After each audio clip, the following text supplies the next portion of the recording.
लोग दिलवाते हैं उसको। तो मैंने समझाया भाई गाली वाली मत करो, त्योहार का टाइम है।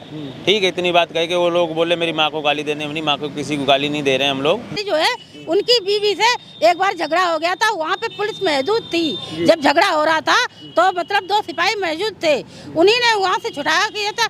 हम नहीं गए थे बीच में, ना उनका हस्बैंड गया था बीच में, सब खड़े थे ना। अभी मैं फर्रुखाबाद में मौजूद हूँ और मैं आपको बताना चाहता हूँ 15 तारीख को जिस तरीके से इन लोगों का आरोप है कि घर में घुसकर दबंगों द्वारा मारपीट की जाती है। फिलहाल थाने में जब ये जाते हैं वहाँ सुनवाई नहीं होती इनकी। उसके बाद ये लोग पुलिस अधीक्षक फर्रुखाबाद से मुलाकात होती है, इनसे बातचीत करते हैं। उसके बाद इनका जो प्रार्थना पत्र रहता है उनके छोटे अधिकारियों को दे देते हैं। आइए जानने का प्रयास करते हैं मारपीट की हुई। आप देख सकते हैं इनका पैर जल गया है, इसके बाद इनके सर में चोट लगी है, उधर सर में चोट लगी है और इस महिला को चोट लगी है। जानने का पूरा प्रयास करते हैं क्या है पूरा मामला। क्या नाम भैया आपका? श्याम सुंदर। गांव क्या नाम है आपके? सतपनपुर पिथौर। थाना कौन सा है आपको? नवाबगंज। जिला कौन सा है? जिला फर्रुखाबाद। तो किस बात को लेकर 15 तारीख को विवाद हुआ था आपके यहाँ? अरे छोटी सी बात थी, विवाद खत्म हो गया था।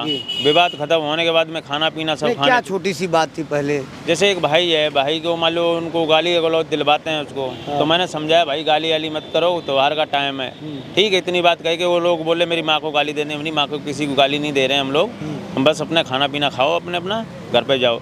घर पे चले आए, घर पे खाना खाने लग गए आके। उसके बाद पापा हमारे निकले पेशाब पेशाब करने के लिए, हाथ धोने के लिए, बस उनको गिरा के मारने लगे। हम बाहर निकले, क्या हंगामा हो गया। तो मेरे को भी सिर में लाठी मार दी, सिर में लाठी मारने तेजाब डाल दिया, पता नहीं क्या कर दिया मेरे साथ में। अच्छा, आपके पैर में तेजाब डाल दिए? हाँ। उसके बाद में मेरी पत्नी निकली, उसको भी गिरा के मारने लग गए 4-5 लोग। उसकी कलाई वलाई हब तोड़ दी। मेरे चाचा जो आए तो चाचा के भी 2 लाठी मार दी सिर में, वो भी गिर गए वहाँ पे। और पिताजी को तो बेहोश कर दिया मार मार के। तो मैंने बोला क्यों लड़ाई झगड़ा कर रहे हो? बोले नहीं मैं तो तुमको मारेंगे, साले तुम ज्यादा ही। मेरे बच्चे सब चिल्लाने लगे, हम बेहोश हो गए, हमें पता ही नहीं चला हम कहाँ पड़े कहाँ नहीं पड़े। लोग बाग मान लो मोहल्ले के हमारे उठा के लाए थे। तो उसके बाद मुझे पता ही नहीं कहाँ कैसे हुआ। अच्छा, मारपीट आपके घर में हुई थी कि बाहर हुई थी? घर में ही, बिल्कुल मेरे घर पे ही। वो मारने वाले कहाँ के थे? वो पास ही के हैं। हाँ। पास के ही है? हाँ, पास क्या उनसे पहले आपकी कोई पहले की दुश्मनी या कोई बात रही हो? मेरी कोई दुश्मनी नहीं, किसी कोई दिक्कत परेशानी नहीं। बस महिला से एक बार झगड़ा हो गया था 2-3 महीने पहले। तो महिला जो मेरी पत्नी से उनकी पत्नी से झगड़ा हुआ था, मैं तो चुपचाप खड़ा रहा था। मैंने कोई किसी से नहीं बोला भाई आप उसमें झगड़ा है, हम छूट जाएंगे। जब पुलिस भी थी वहाँ पे। हाँ। पुलिस अधीक्षक से आज आपने मुलाकात की तो क्या कहे, आपको क्या आश्वासन दिए? तो वो मेरे सुबह बोला, मेरी सुन ली, बस बोला जाओ। तो आप लोगों की क्या मांगे हैं, क्या कार्रवाई होनी चाहिए? भाई कार्रवाई यही होनी चाहिए। मान लो आइंदा कुछ मैं फिर मारेंगे, बोलो मोहल्ले में गांव मोहल्ले में ऐसे जब मेरे पूरे परिवार को मारेंगे, बताओ मैं क्या करूंगा? रहेंगे या नहीं रहेंगे? बोलो ऐसे क्या कैसे? बोलो जिएंगे या मर जाएं हम लोग? क्या नाम था जो आपको मारे पीटे हैं? उनका नाम शर्मिंदर है, अजय सिंह है और क्या नाम उसका हरनाथ सिंह था जी, कुलदीप सिंह थे।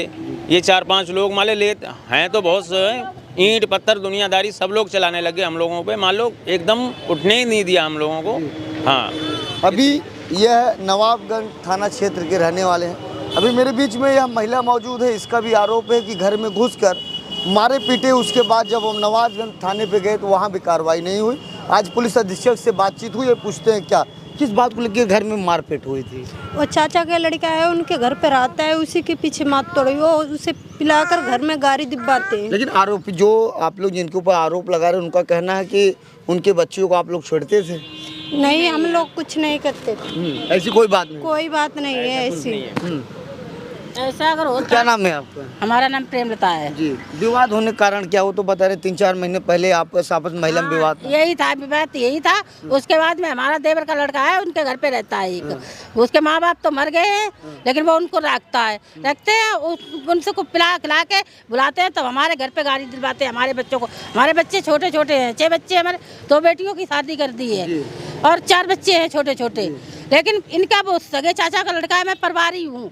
लेकिन हमारे बच्चों से क्या दुश्मनी है जो हमारे बच्चों को घेरते हैं, मारते हैं। इसलिए जो है हम उनको समझाने गए कि भैया आप लोग आपस में अपने घर में रखते हो तो अपने घर में रखिए, लेकिन मेरे घर में मत भेजिए उसको चढ़ाने के लिए। तो हम उनको समझाने के लिए गए थे और तब इनको मारपीट करने लगे। और जब मैंने इनसे कहा जाओ जाकर बचा दो, तो इनकी भी खपड़ी, हमारे हस्बैंड की भी खपड़ी फाड़ दी है। जी, क्या इसके पहले भी आप लोगों का विवाद हो रहा था? मेरा कोई विवाद नहीं था। इसी बहू से हमारी जो है उनकी बीवी से एक बार झगड़ा हो गया था। वहाँ पे पुलिस मौजूद थी जब झगड़ा हो रहा था, तो मतलब 2 सिपाही मौजूद थे। उन्हीं ने वहाँ से छुड़ाया किया था। हम नहीं गए थे बीच में, ना उनका हस्बैंड गया था बीच में, सब खड़े थे, ना उनके परिवार कोई बीच में आए थे। भगवान में हो गई थी।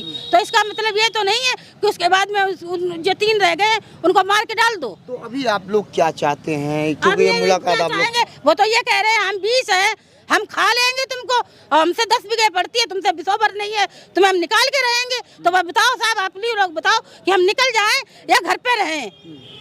तुम बताओ आप लोग, हम कि घर पे रहें कि निकल जाएं? जब थाने में भी सुनवाई नहीं होगी तो हम निकल ही जाएंगे या मर जाएंगे। थाने में भी सुनवाई नहीं? हाँ, थाने में भी कोई सुनवाई नहीं है। हमारे जेठ रहा 5 दिन हो गए, 15 तारीख से आज तक भर्ती है अस्पताल में, और मेडिकल उनका हो गया है, उसकी भी नकल मांग रहे, नहीं दे रहे। मुकदमा का अगर हमारा हो गया है तो उसकी नकल दे दो हमको, हमें भी तो पता चला, हमें भी तो तसल्ली आए कि हमको नकल हुई है कि नहीं। कल 4 पुलिस वाले भेजे थे गाँव में, उन्होंने वहाँ इंक्वायरी की तो उन्होंने यही बात बता दी उनको, पुलिस वालों को, कि मतलब जो है हमारी लड़की को गाना सुना रहे थे, गा गा के इस लड़के का नाम रख दिया है। अब ये बताओ, इसके 5 बच्चे हैं, इसकी बीवी है, तो उनकी लड़की जो है 18 साल की, 20 साल की, उसको ही छेड़ रहे थे, तो वो थाने नहीं जा सकते थे क्या? तो थाने आप लोग गए थे तो आप लोगों की सुनवाई नहीं हुई? हम गए थे, जिस दिन गए थे उन्होंने देखा, कही दादा आपका तो सर बहुत फटा हुआ है, और दादा आपकी अभी हम देख रहे हैं, पहले दवा कराओ उसके बाद में आ जाओ। हम दवा कराने के लिए मेडिकल कराने चले गए, और जब मेडिकल करा के पुलिस कराती है, आप लोग क्यों वाले साथ में गए थे, उन्होंने डॉक्टर के पास भेजा, हमको लिख के दिया कि आप मेडिकल करा लो। मेडिकल करा के एक जने जो ज़्यादा सीरियस थे उन्हें लोहिया के लिए रिफर कर दिया 15 तारीख को, और इनकी सबकी पट्टी कर दी, और पट्टी करने के बाद में हमसे कहा थाने आ जाओ। हम थाने आए, वो नकल पुलिस वाले ही लेके आए थे, जो मेडिकल रिपोर्ट थी वो पुलिस वाले ही लेके आए थे। लेकिन अभी आप लोगों को ये भी जानकारी नहीं कि FIR दर्ज हुआ नहीं हुआ है, ये कुछ भी पता नहीं है। हम जाते हैं, डेली मिलते हैं, लेकिन वो हमसे ये कहते हैं कि मुकदमा लिख गया है। वो दरोगा जी साहब थे, मैंने उनके पैर भी पकड़े, मैंने कि साहब मेरे तरफ एक बार देख लेना जा करके, तो कल गए हैं, लेकिन कोई ये भी सुनवाई नहीं है। तो घर में घुस के वो लोग मारे थे? हाँ, घर में घुस के आपके घर में घुस के मारे? हमको घर में घुस के मारे, मेरा घर दूर था। हमको घर में घुस के मारे, जब बोला कि लिखल बरार तुझे यह घर में नहीं रहने दूंगा। आपके साथ कौन आपके साथ मारपीट किया? हमारे अजय थे, कुलदीप थे, और क्या नाम, सरवन थे, हरनाथ थे, ये 4 आदमी थे। मेरे 5:30 बजाए, 5:30 बजाए, मैं बचाने गए थे, मेरे इतना मारा है कि मेरे से अभी जवाब नहीं निकल रहा है। मेरा तो खून बहुत सारा निकल गया है, मेरे से अभी जवाब नहीं, बहुत भी नहीं निकल रहा है। चलिए, यह नवाबगंज थाना क्षेत्र के रहने वाले हैं, और मैं आपको बताना चाहता हूँ, यह जब थाने पे जाते हैं इनका मेडिकल होता है। मेडिकल कराने के बाद इनको इतना भी नहीं अभी तक जानकारी है कि इनकी FIR दर्ज हुई है कि नहीं है। आज फर्रुखाबाद के जो पुलिस अधीक्षक हैं उनसे पीड़ित परिवारों ने मुलाकात की है। मुलाकात करने के बाद प्रार्थना पत्र दिया है। अब आगे देखिए क्या कार्रवाई होती है। एक तरफ देश की सरकार और राज्य की सरकार लगातार महिलाओं की बात करती है, वहीं लगातार आप तमाम घटनाओं को देखते हैं, पुलिस कर्मियों की लापरवाही के कारण छोटी छोटी बातों पर हत्या हो जा रही है। लेकिन योगी सरकार लगातार 0 टॉलरेंस की बात कर रही है। लेकिन आप समाचार पत्रों के माध्यम से, TV चैनल, अखबारों के माध्यम से आप देखते रहेंगे कि दिन दहाड़े हत्या हो जा रही छोटी छोटी बात को लेकर। इनका भी कहना है अगर पुलिस कार्रवाई नहीं करती तो हमारे साथ भी बड़ी घटना हो जाएगी। फिलहाल अब नवाबगंज के थाने के जो थानेदार हैं, अब देखना है, पुलिस अधीक्षक से पीड़ित मिले हैं, अब क्या पुलिस अधीक्षक थानेदार को कहते हैं कि FIR दर्ज करो कि नहीं करो, ये तो उस समय ही बताएगा। फिलहाल मेरी यह अनोखी और ग्राउंड रिपोर्ट थी। इस वक्त मैं मौजूद हूँ फर्रुखाबाद में। जय हिंद।